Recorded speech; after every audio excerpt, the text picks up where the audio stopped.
A few weeks ago, when I decided, hey, it's about time that I come up with a kit to let owners of these old diesels install a fuel boost pump in their engine compartments, I said, wow, why don't I just go ahead and assemble it? Just put it all together, wire it up completely, so all they have to do is just drill a couple holes, install the switch plate, install the pump.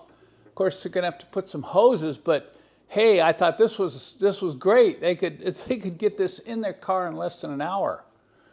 The problem is it turned out to be a good idea, but I don't think it turned out to be so much of a good idea for me. It turned out to be a good idea for the customers, because I built about 20 of these and I could not believe how much time these took. It was all related to all the terminal connections, the splicing, the heating of the shrink wrap, the measuring, the cutting.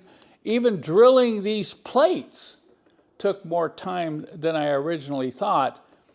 Now, this is an amazing thing that you can put in your old diesels to give it that extra oomph. Just the other day, I had somebody here and I demonstrated how easy it is to get the air out of the system if you're doing maintenance on your old diesel, changing fuel filters, rebuilding injectors, doing a lift pump overhaul.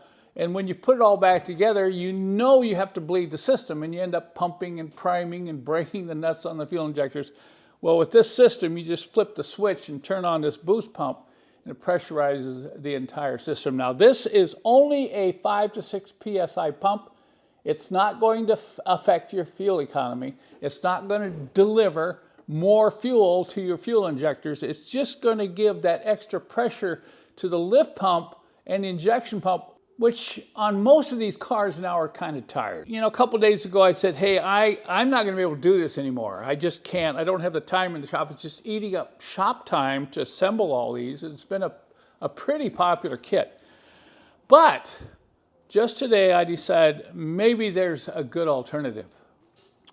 So as an alternative, I'm going to offer a complete, and I mean really complete, DIY kit.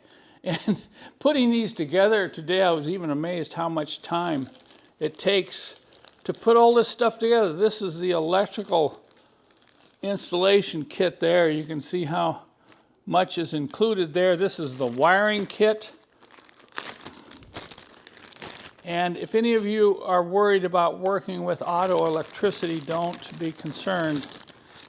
I've got this system protected by 3 fuses, and you're going to get everything you need. Now, you're going to have to do cutting. You're going to have to do splicing. I've chosen to only include the heat shrink connectors because I believe those are better. And not only do they prevent moisture from getting into the wiring connection, these also prevent the connection from accidentally pulling out, okay?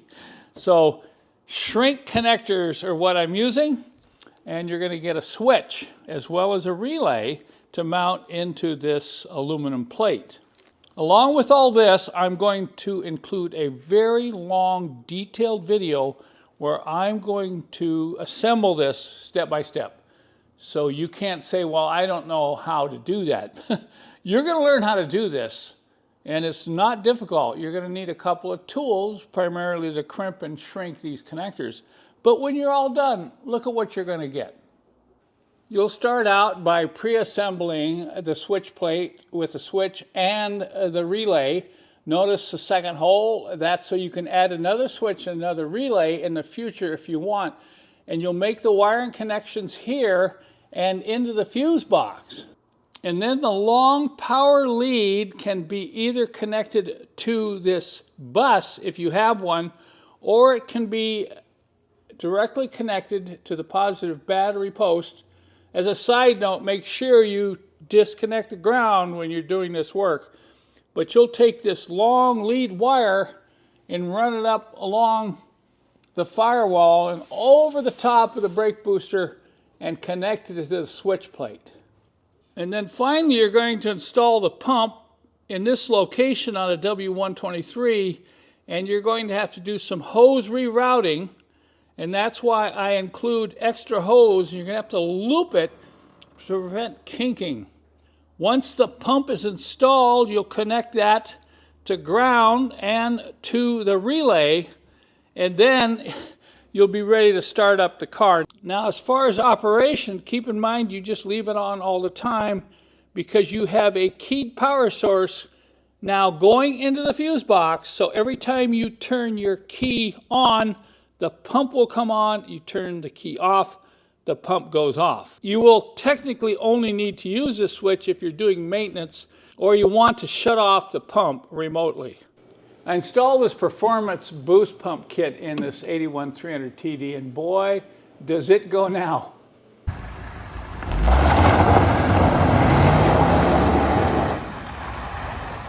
You know, what a kick.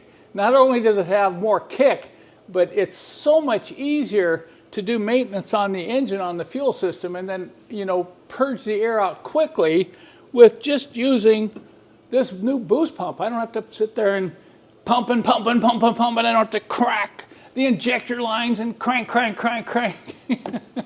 That alone makes this worth it. Now, this kit, this DIY kit, you can see you're going to have to do some assembly work yourself now. Will come with 2 detailed videos. One video will be all the assembly that you'll have to do on the bench, including all the crimping, all the heat shrinking of the connectors, cutting the wires to the right length, and so on. And then the second video is going to show you how to install it in a W123 diesel. Now, what about the 126? What about the 116? What about the 124? What about the 201? All those diesels can also use this boost pump kit. What you'll have to do, and I've left the wires long so you can relocate the pump and you can relocate this fuse relay panel, can also work in any of those chassis old diesels, particularly the 602 and the 603. For some reason, those 2 engines suffer from weak lift pumps. There was a time when I had my 300D 2.5, I could hardly get up a hill because it just didn't have any power, and it wasn't until I replaced the lift pump did I get some power back to that thing. But having an accessory boost pump, these are also, you know, installed on other diesels and other manufacturers just to give that extra boost to the fuel as it enters the fuel injection pump. This will be called my Universal DIY Fuel Boost Pump Kit, and it'll be available on my website, and you're going to save some money by doing it yourself.